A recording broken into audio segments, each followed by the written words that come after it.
नागफनी नागों का वो झुंड शिकार करने के लिए ड्रैकुला और उसके साथियों को घेर चुका था।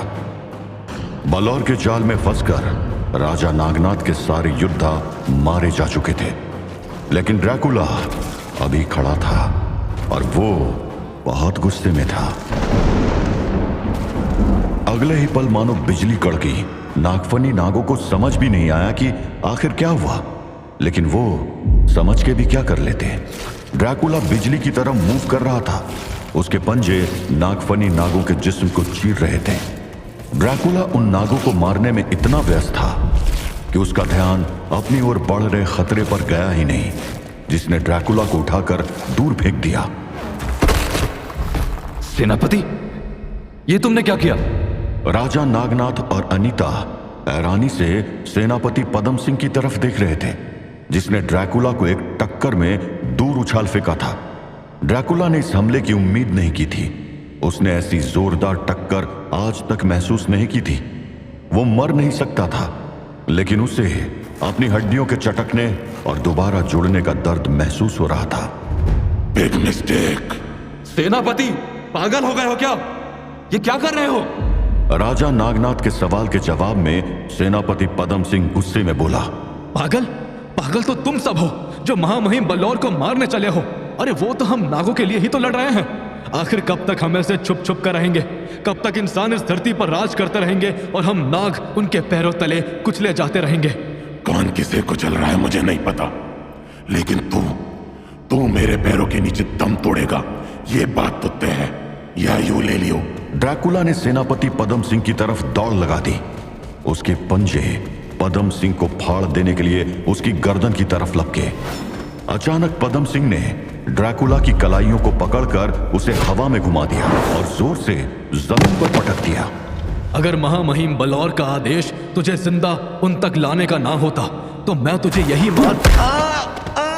आई हेट डायलॉग्स। पदम सिंह बोलने में बिजी हो गया था और ड्रैकुला ने उसी का फायदा उठाकर जमीन से उछलते हुए उसके पेट में एक जोरदार किक मार दी। पदम सिंह लड़खड़ाया और अगले ही पल एक भारी भरकम मुक्का उसकी नाक पर लगा। जब तक ड्रैकुला को मारना दो तब तक मारना बंद नहीं करना चाहिए, और वैसे भी ड्रैकुला मर नहीं सकता। जानता हूं तू मर नहीं सकता, लेकिन तुझे मारना है भी नहीं। महामहिम बलौर का आदेश है तुझे जिंदा उन तक लाने का।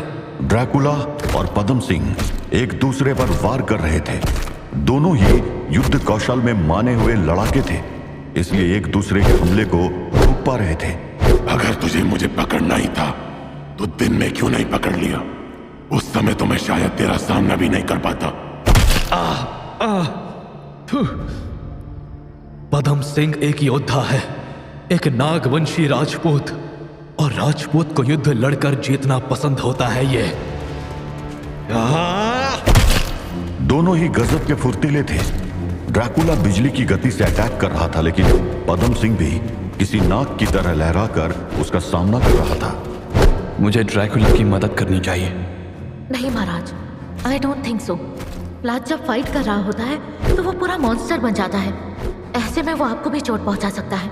आप टेंशन मत लीजिए, व्लाद से जीतना मुश्किल ही नहीं नामुमकिन है। अनीता का सोचना सही था।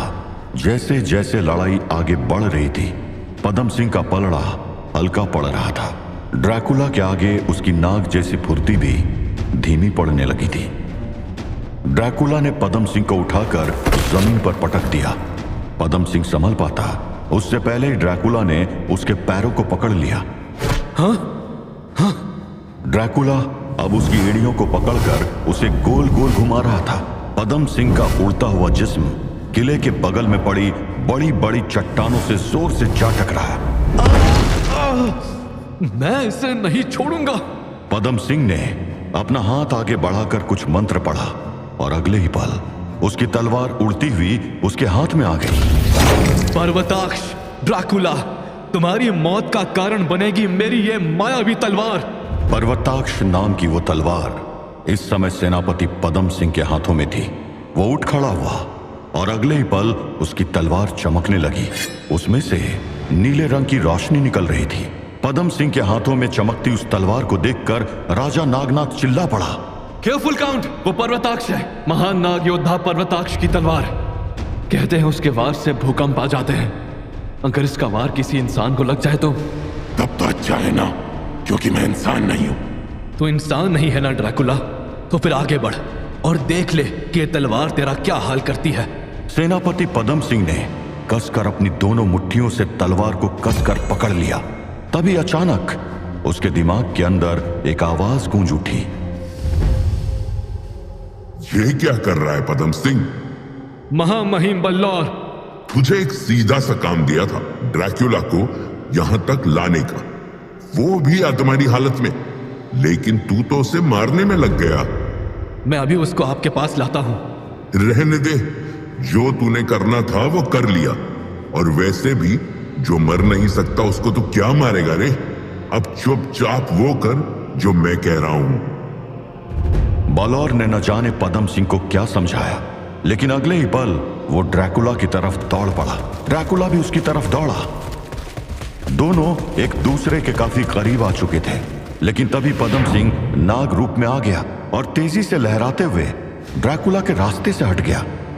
ड्रैकुला को चकमा देते ही पदम सिंह वापस इंसानी रूप में आ गया और दौड़ते हुए वहां पहुंचा जहां राजा नागनाथ और अनीता खड़े थे। किसी को कुछ समझने या फिर संभलने का मौका नहीं मिला। पदम सिंह ने एक जोरदार वार करके राजा नागनाथ को गिरा दिया और अगले ही पल उसने अनीता को अपनी गिरफ्त में ले लिया। अरे छोड़ो मुझे।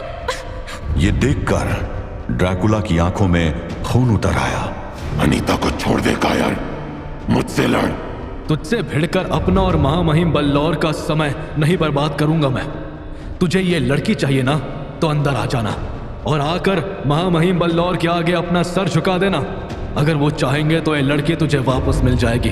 और ध्यान से, कोई चालाकी मत करना। अरे छोड़ो मुझे।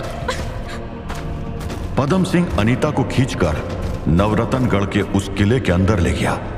ड्रैकुला को समझ नहीं आया कि उसे क्या करना चाहिए। उसने आज तक किसी से कोई अटैचमेंट नहीं रखी थी, इसलिए उसे इस तरह की सिचुएशन में क्या करना चाहिए इसका कोई अनुभव नहीं था। न जाने क्यों, मगर वो हारा हुआ महसूस कर रहा था और उसकी यह हालत उस साधु से नहीं छुपी थी। दुविधा, असमंजस, एक धर्म संकट की स्थिति, यही महसूस कर रहे हो ना व्लाद? परिस्थितियां कुछ ऐसी बन रही हैं जो तुम्हारे अंदर के मनुष्य को जगा रही हैं। अब तुम्हारा निर्णय तय करेगा कि इस धर्म संकट से कौन बाहर निकलता है, मानव या राक्षस। ड्रैकुला के सामने अब दो रास्ते थे। अनीता को बचाने के लिए सरेंडर कर दे या फिर उसकी चिंता करे बिना आगे बढ़े और बलौर का अंत कर दे। ड्रैकुला के आगे तो दो रास्ते थे, लेकिन जमीन के नीचे नर्क में इब्लिस को अपने आगे कोई रास्ता नहीं दिख रहा था सिवाय हार के।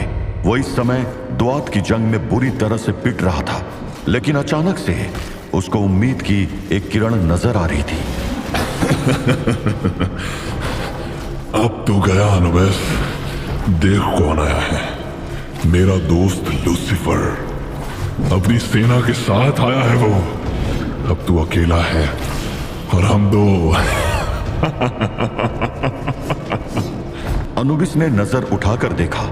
लूसीफर की सेना रुक चुकी थी और उसके आगे एक विशाल काले रंग के चमगादड़ पर बैठा हुआ था Prince of darkness, Lucifer. Welcome Lucifer, तो तुम भी आ ही गए। अपने दोस्त इब्लिस की हेल्प करने आए हो, तो रुक क्यों गए?